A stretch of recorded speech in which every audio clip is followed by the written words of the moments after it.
अस्सलाम वालेकुम स्टूडेंट्स, उम्मीद है खैरियत से होंगे।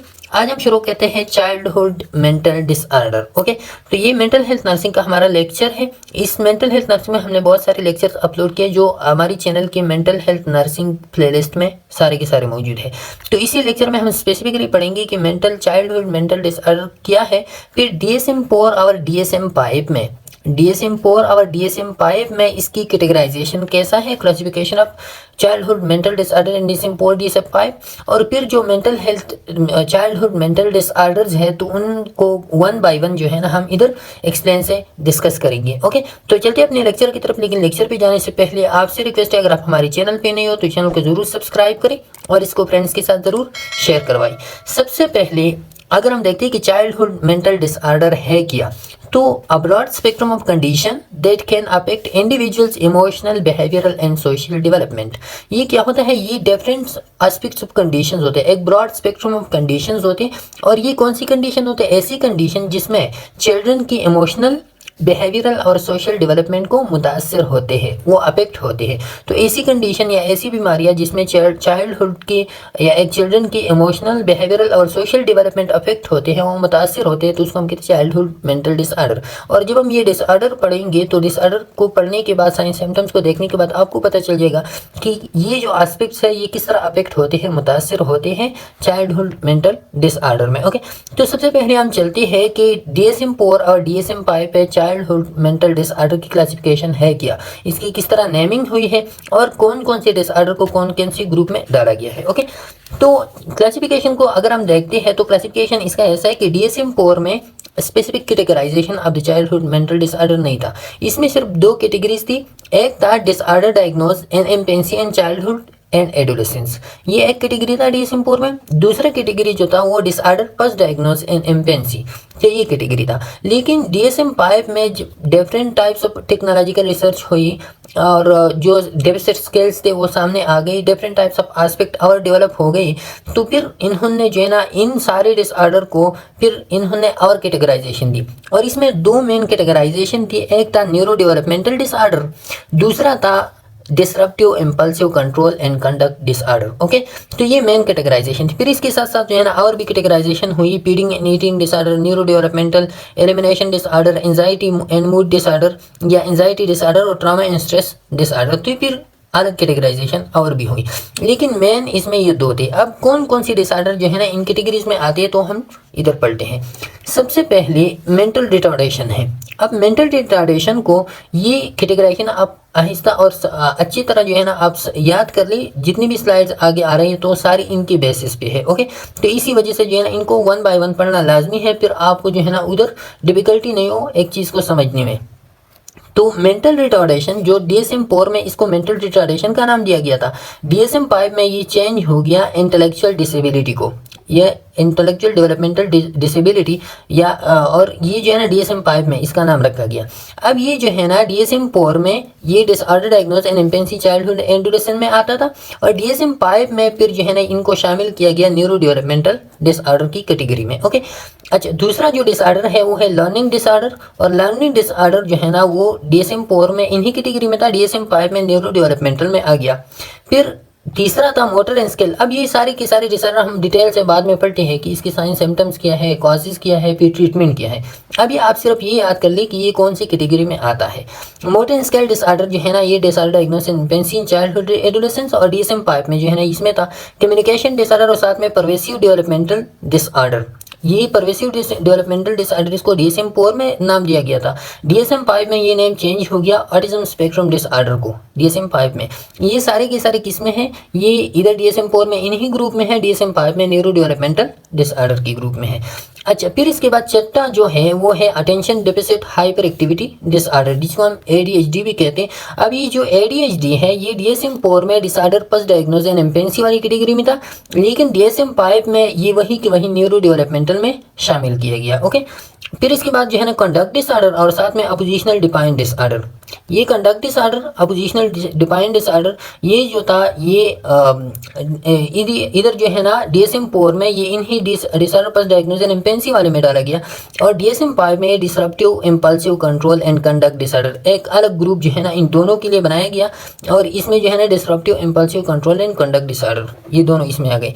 अच्छा, फिर फीडिंग एंड ईटिंग डिसऑर्डर है, और इसको जो है ना पीक एंड रोमेनेसा डिसऑर्डर पहले कहा जाता था। DSM-5 में ये फीडिंग एंड ईटिंग डिसऑर्डर में चेंज हो गया, या DSM-4 में इन्हीं कैटेगरी में था, DSM-5 में इसका अलग नाम feeding and eating disorder change हो गया। टेक डिसऑर्डर है, टेक डिसऑर्डर जो है ना DSM-4 में इसी में था, DSM-5 में न्यूरो डेवलपमेंटल में आ गया। एलिमिनेशन डिसऑर्डर है, एलिमिनेशन डिसऑर्डर जो है ना DSM-5 में DSM-4 में इन्हीं कैटेगरी में था, DSM-5 में जो है ना इसको अलग दोबारा नेम चेंज हो गया एलिमिनेशन डिसऑर्डर का। सेपरेशन एंजाइटी डिसऑर्डर जो है ना ये डिसऑर्डर पर डायग्नोसिस एंड इम्पेंसी में था, लेकिन DSM-5 में एक का अलग नेम रखा गया एंजाइटी डिसऑर्डर। अच्छा, फिर सेलेक्टिव मेटिज्म, ये भी जो है ना इसी इन्पेंसी वाले में था DSM-4 में, लेकिन DSM-5 में ये एंजाइटी डिसऑर्डर, इन दोनों को जो है ना नेम दिया गया एंजाइटी डिसऑर्डर। ओके, फिर रिएक्टिव अटैचमेंट डिसऑर्डर, तो ये इधर जो है ना इस कैटेगरी में था, लेकिन DSM-5 में इसको अलग कैटेगरी दिया गया ट्रॉमा एंड स्ट्रेस डिसऑर्डर।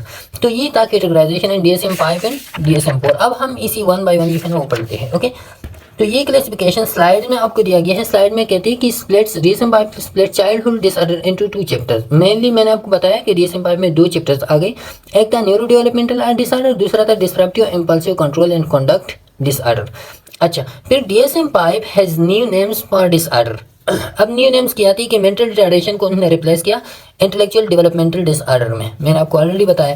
फिर इसके बाद जो है ना क्या है DSM-5 कंबाइन सम डिसऑर्डर उसमें कंबाइन हो गई, जैसे कि ऑटिस्टिक डिसऑर्डर है, एस्पर्गर डिसऑर्डर है, pervasive developmental disorder not otherwise specified, और ये सारी की सारी जो है ना ये परवेसिव डेवलपमेंटल डिसऑर्डर्स है। अब इन सारों को जो है ना एक ग्रुप में डाला गया ऑटिज्म स्पेक्ट्रम डिसऑर्डर।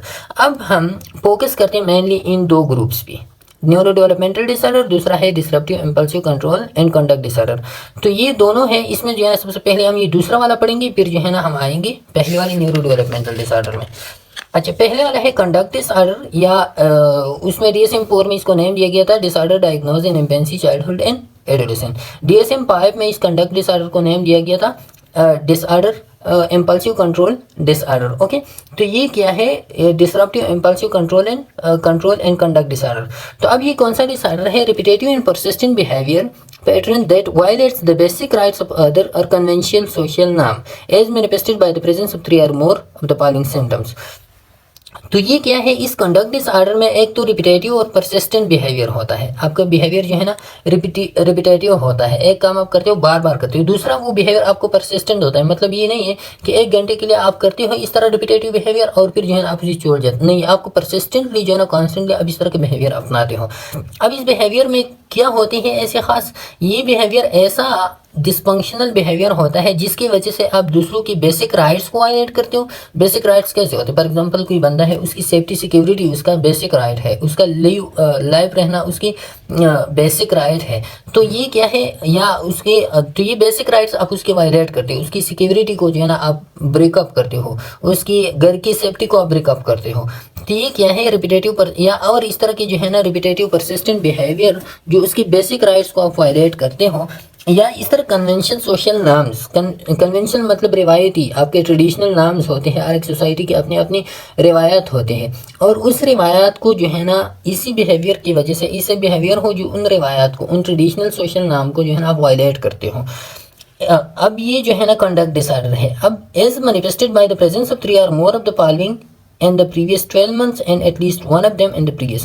अब ये जो सिम्टम्स होगी हम पढ़ेंगे अभी सिम्टम्स, उन सिम्टम्स में 3 या 3 से ज़्यादा सिम्टम्स 12 मंथ्स में अपीयर होना चाहिए इस डिसऑर्डर को डायग्नोज होने के लिए, और इसमें से एटलीस्ट 1 सिम्टम जो है ना वो फर्स्ट 6 मंथ में अपीयर होना चाहिए, तभी जो है ना आप उसी कंडक्ट डिसऑर्डर कहोगे। ओके, अब कौन कौन सी सिम्टम्स है? सबसे पहला सिम्टम्स इसमें क्या होगा, एग्रेशन टू पीपल एनिमल्स, लोगों पे जो है ना आप गुस्सा निकालते हो, जानवरों पे गुस्सा निकालते हो।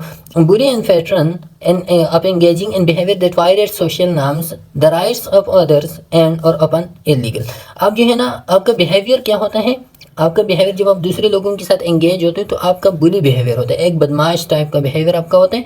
दैट वायलेट सोशल नॉर्म, ऐसा बिहेवियर जो सोशल नॉर्म को वायलेट करते हैं, राइट्स ऑफ अदर को वायलेट करते हैं, और आपका ये बिहेवियर इलीगल होता है। ओके, अब इसमें क्या आता है, इसमें एग्रेशन आता है, इसमें क्रूअलिटी टू अदर पीपल और एनिमल आता है, डैमेजिंग प्रॉपर्टी आप करते हो, लाइंग झूठ बोलते हो, स्टीलिंग चोरी आप करते हो, या वेंडलिज्म आप तोड़ फोड़ करते हो। तो ये क्या है, ये ऐसे बिहेवियर्स हैं जो दूसरे की सोशल नॉर्म्स या बेसिक राइट्स को आप इसमें वायलेट करते हो। often accompanied बाई वेशियसनेस, आप जो है ना इसमें क्या करते हो, एक बददिमाग सा शैतानी दिमाग सा बंदा बनते हो। एंड केयरलेसनेस, आप केयरलेसनेस में क्या होता है कि आप बेहिस बन जाते हो, आप जो है ना किसी चीज़ का परवाह आप नहीं होता, आप ये नहीं समझते कि ये मैंने अच्छा काम किया या गलत किया, गलत किया तो क्यों गलत किया वजह था कि मैंने, लेकिन अपने आप पे जो है ना आप शर्म महसूस नहीं करते। एंड लेक ऑफ रिमोर्सिंग, आप में जो है ना पछतावा भी नहीं होता कि मैंने गलत काम किया, बाद में जो है ना इंसान को पछतावा आता है कि वाकई मुझसे गलत काम हो गया, वो आप में नहीं होता। Initiating physical rights, physical parts आप करते हो, फिजिकली क्रूअल टू पीपल और animal, forcing someone into sexual activity, ये क्या है, ये सारे के सारे एग्रेसिव बिहेवियर्स में आते हैं। आपका बिहेवियर जो है ना दूसरे के सोशल नॉर्म्स को वायलेट करते हैं और साथ में बेसिक राइट्स को वायलेट करते हैं। दूसरा जो है ना वो है destruction of property, destruction of property आप करते हो, फायर सीटिंग करते हो, वेंडलिज्म करते हो, तोड़ फोड़ आप करते हो। ओके, अच्छा, सी नंबर पे डिसाइडफुलनेस और टेप, चोरी आप करते हो, किसी को लोगों को धोखा देते हो, ब्रेकिंग इनटू अदर्स हाउस और कार, लोगों की कारें जो है ना आप उसको कार में जो है ना आप जाके बैठ जाते हो, उसको जो है ना छीन लेते हो, या लोगों की घरों में घुस जाते हो। साथ में कनिंग आप करते हो, लोगों को अपने मकसद के लिए आप यूज़ करते हो। एंड शॉप लेफ्टिंग, चोरी वगैरह करते हो शॉप से।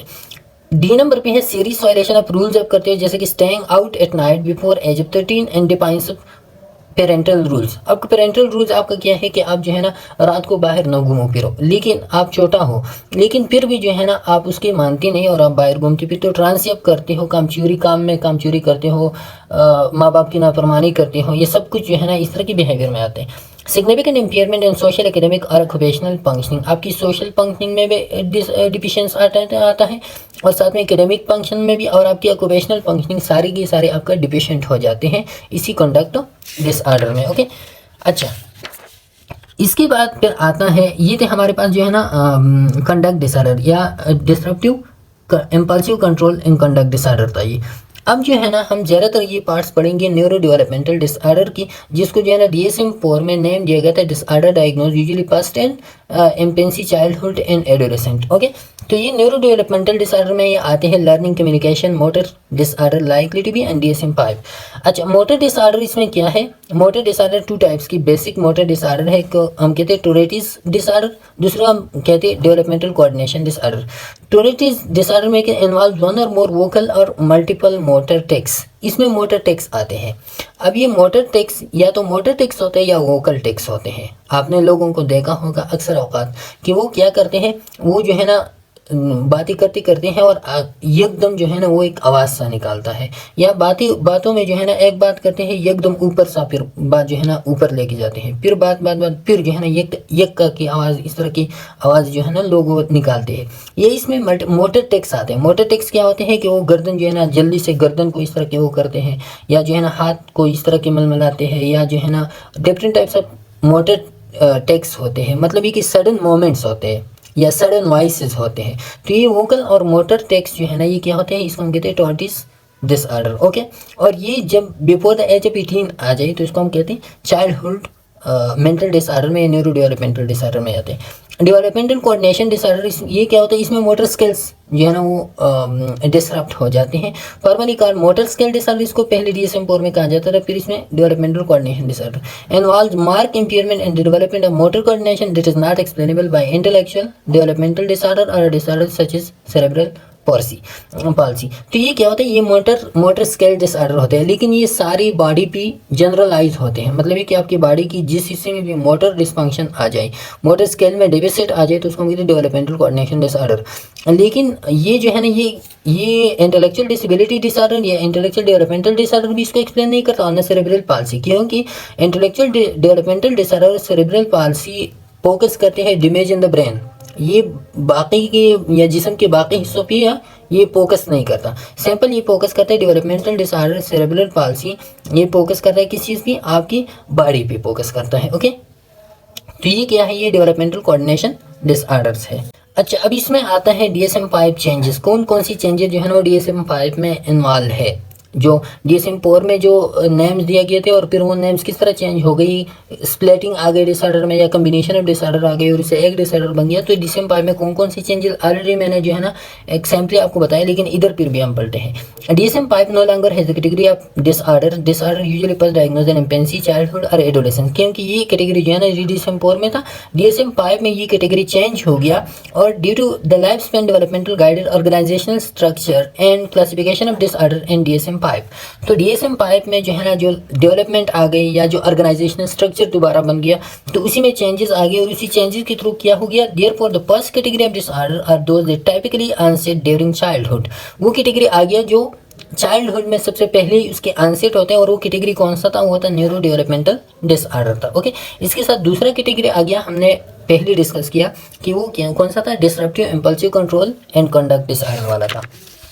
अच्छा, अब इसमें जो है ना क्या क्या बातें हुई, इसमें DSM-5 में जो चेंजेस आ गई, तो many if not most of the disorder that were previously classified as disorder usually first diagnosed in infancy, childhood and adolescence are now classified as neurodevelopmental disorder. However, there are some significant changes. इसके साथ साथ कुछ और changes भी आ गए। वो changes कौन कौन सी थी? Perhaps the most significant change is the formation of single diagnostic category called autism spectrum disorder. जो सबसे अहम चेंज इसमें आया था ना, तो वो ऑटिज्म स्पेक्ट्रम डिसऑर्डर का था। वो ऑटिज्म स्पेक्ट्रम डिसऑर्डर में डिफरेंट टाइप ऑफ डिसऑर्डर जो है ना वो कंबाइन की गई और उनको एक नेम दिया गया ऑटिज्म स्पेक्ट्रम डिसऑर्डर, क्योंकि वो डिसऑर्डर जिनकी सिम्टम जो है ना तकरीबन यकजाती, तकरीबन 70 उन सारे डिसऑर्डर को एक में वो यकजा कर दी गई। वो कौन कौन सी थी? इसमें सबसे पहला वाला था Asperger's childhood disintegrative disorder and pervasive developmental disorder. ये सारे हम बाद में पढ़ते कि ये कौन सी डिसऑर्डर है। Pervasive developmental disorder not otherwise specified. Okay, मतलब ये कि वो डिसऑर्डर जिनकी सिम्टम जो है ना परवेसिव डेवलपमेंटल डिसऑर्डर जैसी थी, लेकिन किसी और कैटेगरी में जो है ना वो प्लेस नहीं की जा सकती थी, क्योंकि उनके सिम्टम उससे ज़्यादा मुख्तलिफ थी। इनके साथ जो है ना परवेसिव डेवलपमेंटल डिसऑर्डर की ज़्यादा मुशाबहत थी उसकी, तो उनको जो है ना भी इसी कैटेगरी में डाला गया। Other important changes include the addition of social communication disorder, a consolidation of learning disorder, and changes to criteria for intellectual disability, previously mental retardation. तो intellectual disability आ गया इसमें। जो लर्निंग डिसऑर्डर थी इसमें भी बहुत ज़्यादा अवर डिसऑर्डर जो है ना वो कंसोलिडेट हो गई और साथ में कम्युनिकेशन डिसऑर्डर सारी के सारी इकट्ठे हो गई। और ये कौन सी डिसऑर्डर में, ये ऑटिज्म स्पेक्ट्रम में ये वाली आ गई और फिर ये बाकी भी इसके साथ इकट्ठा की गई और सारी की सारी न्यूरो डेवलपमेंटल डिसऑर्डर में आ गई। ओके, अच्छा, इसमें जो है ना अब न्यूरो डेवलपमेंटल डिसऑर्डर में autism spectrum disorder replaces the group of disorder called pervasive developmental disorder, including autistic disorder, childhood and disintegrative disorder, Asperger disorder and pervasive developmental disorder. तो अभी जो मैंने आपको बताया ना कि इसमें जो है ना दो टाइप के न्यूरो डेवलपमेंटल डिसऑर्डर में एक था ऑटिज्म स्पेक्ट्रम वाला और ये बाकी वाली भी इसको न्यूरो डेवलपमेंटल में डाल दी गई, जैसे कि पहले वो पेज में मैंने आपको दिखाया था। तो इसमें जो स्पेसिफिक वाला है वो है ऑटिज्म स्पेक्ट्रम डिसऑर्डर। इस स्पेक्ट्रम डिसऑर्डर में कौन कौन सी डिसऑर्डर है? इसमें जो है ना है ऑटिस्टिक डिसऑर्डर है, चाइल्डहुड डिसइंटीग्रेटिव डिसऑर्डर है, एस्पर्गर डिसऑर्डर है, परवेसिव डेवलपमेंटल डिसऑर्डर। ये सारे हम बाद में पढ़ते हैं। द न्यू ASD और autism spectrum disorder diagnostic criteria describe 2 sets of symptoms. अब ये जो ऑटिज्म स्पेक्ट्रम डिसऑर्डर है इसमें 2 इंपॉर्टेंट सिम्टम्स है। एक सिम्टम जो है ना social communication social interaction deficit है और दूसरा जो है ना वो है restrictive and repetitive pattern, behavioural pattern. तो ये जो सोशल कम्युनिकेशन सोशल इंटरेक्शन का मतलब सोशल कम्युनिकेशन तो आपका वर्बल और नॉन वर्बल दोनों कम्युनिकेशन डिस्टर्ब हो जाए, साथ में आपका social interaction with the society वो भी डिस्टर्ब हो जाए। ये पहला सिम्टम है। दूसरा सिम्टम जो है ना restrictive and repetitive behaviour pattern, आपका इंटरेस्ट जो है ना वो रिस्ट्रिक्टिव बन जाता है। मतलब ये कि आप जब एक चीज़ पे फोकस करते हो तो उसी पर आप हटते नहीं, चाहे वो ख़राब हो जैसी भी हो, लेकिन रिस्ट्रिक्टिव आप बन जाते हो। दूसरा आपका बिहेवियर रिपीटेटिव बन जाता है, मतलब एक चीज़ को आप बार बार रिपीट करते हो। तो ये दूसरा सिम्टम है restrictive and repetitive behaviour pattern. ये 2 सिम्टम जो है ना ये डिस्क्राइब करते हैं ऑटिज्म स्पेक्ट्रम डिसऑर्डर को। Each of these symptoms social and behavioral they include 3 severity level to identify supportive devices services that are required। अब ये जो ऑटिज्म स्पेक्ट्रम डिसऑर्डर के पेशेंट्स हैं इनको सपोर्ट दरकार होता है। अब ये सपोर्ट डिपेंड करता है इन 2 सिम्टम्स की सीवरिटी लेवल पे और इस सीवरिटी लेवल को इन्होंने क्लासीफाई की है 3 कैटेगरीज में। फर्स्ट कैटेगरी सीवरिटी लेवल का है वो पेशेंट जिनकी सीवरिटी कम हो, सीवियरिटी कम हो मतलब ये कि उनको थोड़ी सी कम्युनिकेशन में असिस्टेंस चाहिए, थोड़ी सी जो है ना उनको मतलब ये कि इतना सीवियरिटी उनके सिम्टम्स की नहीं होती, तो वो सिम्टम जो है ना उनको हम रिक्वायरिंग सपोर्ट वाली कैटेगरी कहते हैं। सीवियरिटी लेवल उनका रिक्वायरिंग सपोर्ट वाला कि इनको थोड़ा सा सपोर्ट दरकार होता है, बाकी ज़रूरत नहीं होती। दूसरा रिक्वायरिंग सब्सटेंशियल सपोर्ट। सब्सटेंशियल का मतलब ये कि ज़्यादा सपोर्ट इनको चाहिए। अब इसमें जो है ना कम्युनिकेशन में भी ज़्यादा सपोर्ट चाहिए, मोमेंट में भी थोड़ा सा ज़्यादा सपोर्ट चाहिए। तो ये क्या होता है, ये रिक्वायरिंग सब्सटेंशियल सपोर्ट होता है। तीसरा होता है रिक्वायरिंग वेरी सब्सटेंशियल सपोर्ट। अब ये जो पेशेंट है ये बहुत ज़्यादा जो है ना ये अफेक्ट होते हैं ऑटिज्म स्पेक्ट्रम डिसऑर्डर में, सीवियर मोस्ट सीवियर लेवल होता है। इसमें जो है ना आप मोमेंट में आप जो है ना इसकी उठने बैठने में, चलने में, कम्युनिकेशन में एक्सेसिवली आप इसकी हेल्प करोगे, स्पीच में, लैंग्वेज में, वर्ड्स मेकिंग में, तो इन सारों में जो है ना आप बहुत ज़्यादा हेल्प आप इन पेशेंट्स की करेंगे। तो ये 3 कैटेगरीज हैं ऑटिज्म स्पेक्ट्रम डिसऑर्डर की सीवियरिटी की बेस पे। ओके, तो ये था ऑटिज्म स्पेक्ट्रम डिसऑर्डर। अब ऑटिज्म स्पेक्ट्रम डिसऑर्डर की जो ये वाले जो पार्ट्स हैं ना ये हम पढ़ेंगे DSM-4 के क्राइटेरिया में बाद में। ओके, अच्छा, specific learning disorder. Specific learning disorder जो DSM-5 में है, इसमें जो है ना कंबाइन की गई है reading disorder, mathematics disorder and disorder written expression या writing disorder. 3 learning disorder, that is reading, writing and maths, have now been merged into a single disorder called specific learning disorder। तो ये तीनों जो है ना एक ही डिसऑर्डर में DSM-5 में जमा की गई, स्पेसिफिक लर्निंग डिसऑर्डर में। The merger of these 3 disorder highlights that various difficulties in learning and academic achievement tend to occur together। The new diagnostic, तो ये क्या कहते हैं, द मर्जिंग ऑफ दिस, तो ये कि various difficulty in learning academic achievement tend to occur together. ये इनके बेस पे जो है ना ये क्यों इकट्ठा की गई, क्योंकि इनमें जो डिफिकल्टीज आती थी, रीडिंग में जो डिफिकल्टी आता था या जो राइटिंग में या मैथमेटिक्स में, तो ये तीनों डिफिकल्टी जो है ना ये टुगेदर आती थी। मतलब ये कि एक दूसरे के साथ मुशाबिहत भी था और एक के बाद आती थी, टुगेदर आती थी। तो इसी वजह से इनको एक नेम दिया गया, स्पेसिफिक लर्निंग डिसऑर्डर। अब the new diagnostic criteria are some are more comprehensive. अब जो पहला वाला क्राइटेरिया था वो इतना कम्प्रिहेंसिव नहीं था, लेकिन जो न्यू क्राइटेरिया है DSM-5 का तो ज़्यादा कम्प्रिहेंसिव है। अब आप सोचेंगे कि इसमें जो है ना ये जो कम्बिनेशन हो गया या जो स्प्लिटिंग हो गया या नेम चेंजेस हो गई, तो ये क्यों हो गई, तो इसमें बहुत ज़्यादा जो है ना आपने इसमें न्यूरो डेवलपमेंटल पर्सपेक्टिव को इन्होंने टच किया, क्योंकि पहले जो है ना वो DSM-4 यानी तकरीबन 2003 में उसका एडिशन आया था और DSM-5 का 2013 में आया है। तो न्यूरो डेवलपमेंटल में इस फील्ड में जो है ना बहुत ज़्यादा रिसर्चेज हो गई, बहुत ज़्यादा एडवांस हो गया। साथ में जो है ना कोमार्बिडिटी, इन्वायरमेंटल फैक्टर पे बहुत ज़्यादा रिसर्च हो गई और टेक्नोलॉजी पे बहुत ज़्यादा रिसर्च हो गया, डेटा मैनेजमेंट भी, और मुहिम बयान जो स्पेसिफिक स्केल डेफिसिट जो स्केल दरकार होती थी उनमें बहुत ज़्यादा रिसर्च हो गई। तो ये रिसर्चेस जो हो गई इनके थ्रू बहुत ज़्यादा ये जो डिसऑर्डर है, इन डिसऑर्डर में बहुत ज़्यादा सिम्टम न्यू आ गई, कुछ सिम्टम जो है ना एक दूसरे के साथ मुशाबिहत में पाई गई। तो इनके बेस पे जो है ना इन्होंने ये कैटेगराइजेशन की दोबारा, और साथ में जो है ना इन्होंने कुछ डिसऑर्डर को स्प्लिट किया, कुछ को कंबाइन किया, कुछ की नेम चेंज की गई। ओके, अच्छा, फॉर एग्जाम्पल अब ये देखें इंटेलेक्चुअल डिसेबिलिटी, तो ये पहले था मेंटल रिटार्डेशन। अब मेंटल रिटार्डेशन जो टर्म था ये किया था, ये थोड़ा सा डिसरिस्पेक्टफुल था सोसाइटी में, जो है ना लोग इनको फिर पागल के नाम से जो है ना ये जानी जाती थी, और डिसरिस्पेक्टफुल टर्म जो है ना ये आप यूज़ करते हो इन्हीं पेशेंट के लिए, डिसेबल लोगों के लिए। तो अब इनको क्या कहेंगे, इंटेलेक्चुअल डिसेबिलिटी इनका नाम रखा गया। अब DSM-5 adopted the diagnostic term intellectual disability to align the language used by the federal legislation and by professionals who specialize in this disorder। अब ये क्या है, ये मेंटल रिटार्डेशन, ये जो लेजिस्लेशन हो गया फेडरल लेजिस्लेशन या जो प्रोफेशनल्स थे और प्रोफेशनल ने ये डिसऑर्डर स्टडी किया, तो उन्होंने इस चीज़ को जो है ना इस वर्ड को डिसरिस्पेक्टफुल पाया, इनको चेंज किया गया इंटेलेक्चुअल डिसेबिलिटी भी। Okay, the new criteria are no longer in IQ cut off score of 70 और बिलो। अब जो पहला क्राइटेरिया था DSM-4 में, तो वो होली सोली किस चीज़ पे था, वो IQ स्कोर पे था, कि जिसकी IQ स्कोर 70 से बिलो हो तो वो मेंटल रिटार्डेशन का शिकार होगा। जिसका IQ लेवल 70 से अबाव हो तो वो मेंटल रिटार्डेशन के शिकार नहीं होगा। लेकिन जो DSM-5 का क्राइटेरिया, जैसे कि मैंने आपको कहा कि कोमार्बिडिटी, एनवायरमेंटल फैक्टर सामने आ गई, तो इन्होंने भी कहा कि only the brain doesn't play the most important role in the intellectual disability. इसके साथ साथ और भी कोमार्बिड फैक्टर्स है, एनवायरमेंटल फैक्टर्स है जिसकी वजह से इंटेलेक्चुअल डिसेबिलिटी आते हैं। तो सिर्फ आई के स्कोर जो है ना ये आपको डिटरमिन नहीं करता इंटेलेक्चुअल डिसेबिलिटी, इसके साथ साथ और फैक्टर्स है। आई के score must be consider alongside in assessment of adaptive functioning. Adaptive functioning में या वो बंदा जो नॉर्मल फंक्शनिंग कर रहा हो तो उसमें आई के स्कोर एक फैक्टर है, लेकिन होली सोली फैक्टर तो नहीं है। इसके साथ साथ the new diagnostic criteria describe the deficit in adaptive functioning that result in failure to meet developmental and socio cultural standard for personal independence and socially responsibility.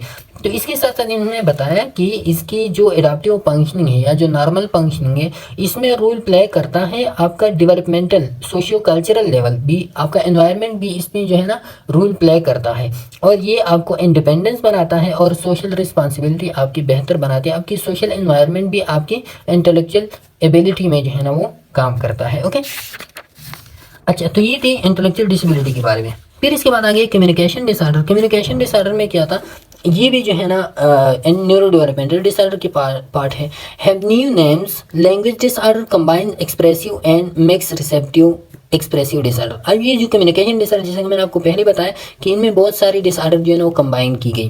पहला वाला डिसऑर्डर जो है ना लैंग्वेज डिसऑर्डर था, जो DSM-4 में इसको language disorder, DSM-5 में लैंग्वेज डिसऑर्डर। पहले जो है इनको combined expressive and receptive mix receptive expressive language disorder, जो सिंपली जो है ना लैंग्वेज में उनकी प्रॉब्लम्स होती थी। तो ये डिसऑर्डर जो है ना इनका न्यू नेम लैंग्वेज डिसऑर्डर रखा गया और ये कम्युनिकेशन डिसऑर्डर में आ गई। फिर स्पीच साउंड डिसऑर्डर, इसका प्रीवियस नाम जो था वो फोनोलॉजिकल डिसऑर्डर था, जो स्पीच में जिस बंदे की डिफिकल्टी हो। और साथ में चाइल्डहुड ऑनसेट इन्फ्लुएंसी डिसऑर्डर, जिसकी प्रीवियस नाम था स्टटरिंग था, स्टटरिंग। ये सारे के सारे डिसऑर्डर जो है ना ये किस में आई गई, ये कम्युनिकेशन डिसऑर्डर में। ओके, अब ये जो स्टटरिंग है, बाकी तो आप जान सकते हो स्टटरिंग डिसऑर्डर है क्या। तो स्टटरिंग में बेसिकली होता है repetition of sound, syllables and words और फ्रेजेस। इसमें जो है ना आप साउंड, सिलेबल्स या वर्ड्स, फ्रेजेस की आप रिपीटिशन करते हो, बार बार एक लफ्ज़ को आप दोहराने की कोशिश करते हो। या जो है ना प्रोलॉन्गेशन ऑफ साउंड, एक साउंड को, एक आवाज़ को, एक लफ्ज़ को आप बहुत ज़्यादा लंबा खींचते हो। इनवॉलंटरी साइलेंट, या बहुत ज़्यादा जो है ना आप खामोश रहते हो, या एक बात करते हो एकदम से आप खामोश हो जाते हो। तो ये स्टटरिंग डिसऑर्डर है, जिसको न्यू नेम जो है ना वो दिया गया है childhood onset fluency disorder. Okay, तो ये कम्युनिकेशन डिसऑर्डर सारे के सारे हैं। फिर इसके बाद जो है ना मोटर डिसऑर्डर। मोटर डिसऑर्डर जैसे कि हमने पहले दो बेसिक टाइप्स पढ़ी उधर DSM-4 के हवाले से, एक तो मोटर डिसऑर्डर में ट्रोटिस डिसऑर्डर था, दूसरा डेवलपमेंटल कोऑर्डिनेशन डेवलपमेंटल डिसऑर्डर था। तो वो दो टाइप्स इधर जो है ना मोटर डिसऑर्डर लार्जली अनचेंज्ड, ज़्यादातर जो है ना इसमें चेंजेस नहीं आएगी। स्टीरियोटाइपिक मोमेंट, या जिसको SMD भी हम कहते हैं, stereotypic moment disorder has been more clearly differentiated from the repetitive behavior of autism and obsessive compulsive disorder।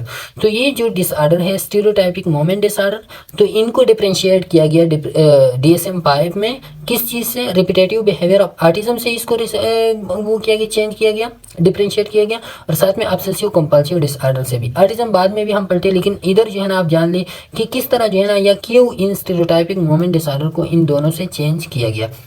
Stereotypic moment disorder focuses on repetitive, इसमें क्या होता है, इसमें रिपीटेटिव मोमेंट्स होते हैं, लेकिन ऑटिज्म और ऑब्सेसिव कंपल्सिव डिसऑर्डर में डिफिकल्टी इन सोशल इंटरेक्शन और कम्युनिकेशन और मेंटल प्रोसेसेस में जो है ना वो क्या होते हैं, डिफिकल्टी होते हैं। तो ये रिपीटेटिव मोमेंट्स के हवाले से स्टीरियोटाइपिक मोमेंट डिसऑर्डर। लेकिन ऑटिज्म स्पेक्ट्रम ज़्यादातर इन्वॉल्व इसमें जो है ना सोशल इंटरेक्शन होते हैं, कम्युनिकेशन में प्रॉब्लम होते हैं, या मेंटल प्रोसेसेस में प्रॉब्लम्स होते हैं। दूसरा जो है ना ये जो SMD है या स्टीरियोटाइपिक मोमेंट डिसऑर्डर, मोमेंट्स इन stereotypic moment disorder typically non functional. अब इसमें जो मोमेंट्स होते हैं ना स्टीरियोटाइपिक मोमेंट डिसऑर्डर, तो ये नॉन फंक्शनल का मतलब ये कि आप बेकार से फंक्शन करते हो, आप इस तरह के हाथ हिलाते हो, या आप जो है ना गर्दन को ऊपर नीचे करते हो, तो ये किसी पर्पस के लिए नहीं होती, पर्पसलेस मोमेंट आप करते हो। लेकिन OCD में आप जो मोमेंट करते हो, आप में जो थॉट्स आते हैं, जो इनेक्शियस आप होते हैं, तो वो किस लिए होते हैं, जो इंट्रूसिव थॉट्स में आते हैं, तो वो आप इसलिए करते हो ताकि आपके जो एंजाइटी होता है आप उसको दूर करो। जैसे कि आपने देखा होगा कि कुछ लोग होते हैं बार बार हाथ धोते हैं, तो क्यों हाथ धोते हैं, क्योंकि उसकी माइंड में ये थॉट्स होते हैं, ये एंजाइटी होता है कि वो उसके हाथ जो है वो पाक नहीं है, उसी को दूर करने के लिए वो मोमेंट करते हैं। तो ये एक पर्पस मोमेंट होते हैं OCD में। लेकिन इसमें SMD में जो है ना पर्पसलेस या नॉन फंक्शनल मोमेंट होते हैं। Okay, SMD cause no impairment and audience. अब एसएमडी जो है ना ये एक नॉर्मल पैटर्न होता है, ज़्यादातर जो है ना ये आपकी डेली लिविंग की एक्टिविटी को जो है ना वो ज़्यादातर मुतासर नहीं करता। अब वो काम भी साथ में करते हो, बहुत से लोगों ने आपको देखा होगा। लेकिन जो ऑटिज्म और ऑब्सेसिव कंपल्सिव डिसऑर्डर होते हैं ये आपकी डेली लिविंग की एक्टिविटी जो है ना मुतासर करती है, क्योंकि ये सीवियर लेवल के होते हैं। ओके, तो ये डिफरेंशिएशन है स्टीरियोटाइपिक मोमेंट डिसऑर्डर और रिपीटेटिव ऑटिज्म और ऑब्सेसिव कंपल्सिव डिसऑर्डर के दरमियान। ओके, अच्छा, फिर इसके बाद जो है ना oppositional defiant disorder in conduct disorder have been reclassified and moved into a new group of disorder called disruptive impulsive control and conduct disorder. तो ये oppositional defiant disorder conduct disorder, जैसे कि मैंने उधर पेज में भी आपको लिखा था कि वो चेंज हो गई किस चीज़ में, disruptive impulsive control and conduct disorder में, DSM-5 में। अच्छा, फिर इसके बाद है separation anxiety disorder. Separation anxiety disorder and selective mutism, इन दोनों को नेम दिया गया एंजाइटी डिसऑर्डर। जो मैंने आपको इधर ये वाला देख लिया, मैंने आपको इधर बताया था कि ये है सेपरेशन एंजाइटी डिसऑर्डर और सेलेक्टिव म्यूटिज्म, इन दोनों को नेम दिया गया एंजाइटी डिसऑर्डर का। ओके, अच्छा, फिर इसके बाद है however the new anxiety disorder group does not resemble the DSM-4। अब ये जो DSM-4 है DSM-4 की तरह नहीं है, जो एंजाइटी डिसऑर्डर का ग्रुप है उसकी तरह नहीं। क्योंकि जो DSM-4 का था उसमें ऑब्सेसिव कंपल्सिव डिसऑर्डर और PTSD या पोस्ट ट्रॉमेटिक स्ट्रेस डिसऑर्डर वो भी एंजाइटी डिसऑर्डर की टाइप्स में था। एंजाइटी डिसऑर्डर का जो DSM-4 में जो एंजाइटी डिसऑर्डर का भी एक ग्रुप था, लेकिन वो ग्रुप उसमें जो है ना ऑब्सेसिव कंपल्सिव डिसऑर्डर और PTSD दोनों शामिल थी। लेकिन DSM-5 का जो ग्रुप ऑफ एंजाइटी डिसऑर्डर है तो वो एंजाइटी, जैसा कि ये वाले एंजाइटी डिसऑर्डर का हमने डिटेल से एक लेक्चर भी अपलोड की है, आप उधर देख सकते हो कि एंजाइटी डिसऑर्डर में कौन कौन सी डिसऑर्डर फिर आते हैं। तो उसमें जो है ना separation anxiety disorder, selective mutism, लेकिन उनसे निकाली गई है ऑब्सेसिव कंपल्सिव और PTSD जो है ना एंजाइटी डिसऑर्डर की ग्रुप से निकाला गया है DSM-5 में। ये आपने उधर पढ़ा भी होगा, लेकिन इधर तो इसी वजह से जो है ना ये वाला एंजाइटी डिसऑर्डर और DSM-4 का वो डिफरेंट है। उसमें जो है ना DSM-5 में ये दोनों नहीं है, DSM-4 में ये दोनों है। ओके, अच्छा, फिर जो है ना pica and rumination disorder have been reclassified and moved into feeding and eating disorder. तो पीका एंड रुमिनेशन डिसऑर्डर जो है ना इनको नेम दिया गया फीडिंग एंड ईटिंग डिसऑर्डर में। अब पीका रुमिनेशन डिसऑर्डर क्या होता है, पीका आप जानती भी होगी। पीका क्या होता है, इसमें जो है ना लोग नॉन फूड सब्सटेंस इंजेस्ट करते हैं, जैसे कि क्ले है या पेपर है या हेयर है, वो खाते हैं। और ये क्यों होते हैं, क्योंकि उसमें ज़्यादातर मोस्ट फैक्टर जो है इसमें होते हैं न्यूट्रिशनल डिफिशियंसी, ये इंपॉर्टेंट फैक्टर होता है। बाकी भी और फैक्टर भी होते हैं, जैसे कि मेंटल डेवलपमेंट उसकी अच्छी तरह नहीं होती है, और भी फैक्टर इसमें इन्वॉल्व होते हैं, लेकिन मोस्ट फैक्टर इसमें न्यूट्रिशनल डिफिशियंसी के होते हैं। ट्रीटमेंट फिर आप इसके लिए जो है ना बिहेवियरल थेरेपी अच्छी होती है, साथ में मेडिकेशन भी आप देते हो। अच्छा, रुमिनेशन क्या होता है, रुमिनेशन में आप repeated regurgitation of undigested food after meals, खाना खाते हैं और खाने के बाद जो है ना फिर वो रिगर्जिटेट करते हैं, वोमिट करते हैं या ऊपर लेके आते हैं, बाहर तो नहीं निकालते, वोमिटिंग नहीं होती, लेकिन रिगर्जिटेशन उसके होते हैं। मुंह तक जो है ना दोबारा वो जो अनडाइजेस्टेड फूड होता है उनको दोबारा लेके आते हैं मुंह तक, फिर जो है ना उनको स्वाद करते हैं या उसको तोड़ते हैं फिर। ओके, ये क्या होते हैं, ये स्ट्रेस, डिप्रेशन या एंजाइटी की वजह से मोस्टली जो है ना ये होते हैं। इनके लिए भी जो है ना या तो आप मेडिकेशन देंगे या ज़्यादातर जो है ना इसकी साइकोथेरेपी आप इस पेशेंट की करेंगे। तो ये पीका एंड रुमिनेशन डिसऑर्डर बच्चों में होते हैं और इनको जो है ना नेम दिया गया फीडिंग एंड ईटिंग डिसऑर्डर का। अच्छा, फिर एक डिसऑर्डर है इन्यूरेसिस या इनकोप्रेसिस। तो ये इन्यूरेसिस में जो है ना बेड वेटिंग होता है या इनवॉलंटरी यूरिनेशन होता है, और ये आफ्टर द एज ऑफ 5 से बिलो जो होते हैं यूरिनेशन, बेड वेटिंग होता है, इनवॉलंटरी यूरिनेशन, तो ये नॉर्मल होते हैं। लेकिन एज ऑफ 5 से उसमें जो है ना ब्लडर कंट्रोल आ जाते हैं, फिर भी अगर वो करते हैं ये, तो फिर ये क्या होते हैं, ये इन्यूरेसिस बीमारी होता है, डिसऑर्डर होता है। इनकोप्रेसिस में जो है ना इनवॉलंटरी स्टूल पासिंग होते हैं, इसमें जो है ना यूरिनेशन होते हैं, इसमें जो है ना स्टूल पासिंग होते हैं, वो भी about the age of 5। Okay, तो ये दोनों इन्यूरेसिस इनकोप्रेसिस DSM-4 में थी, इसको चेंज किया गया किस चीज़ में, एलिमिनेशन डिसऑर्डर में। साथ में जो है ना एक और disorder reactive attachment disorder have been reclassified moved into a new group of disorder called trauma and stress related disorder, जिसको हम PTSD post traumatic stress disorder and adjustment disorder are also part of new group. तो ये trauma and stress disorder जो है ना इसमें PTSD भी है, साथ में PTSD और एडजस्टमेंट डिसऑर्डर, ये दोनों जो है ना इनमें है। ये वाला मैंने आपको इधर मेंशन किया है कि जो रिएक्टिव अटैचमेंट डिसऑर्डर है, तो ये फिर पहले तो ये disorder first diagnose and intensive वाले में था, लेकिन बाद में जो है ना इसका अलग ग्रुप दिया गया, trauma and stress related disorder, जिसमें इनके साथ ये वाला डिसऑर्डर भी, साथ में PTSD भी है, साथ में एडजस्टमेंट डिसऑर्डर भी इस trauma and stress related disorder में था।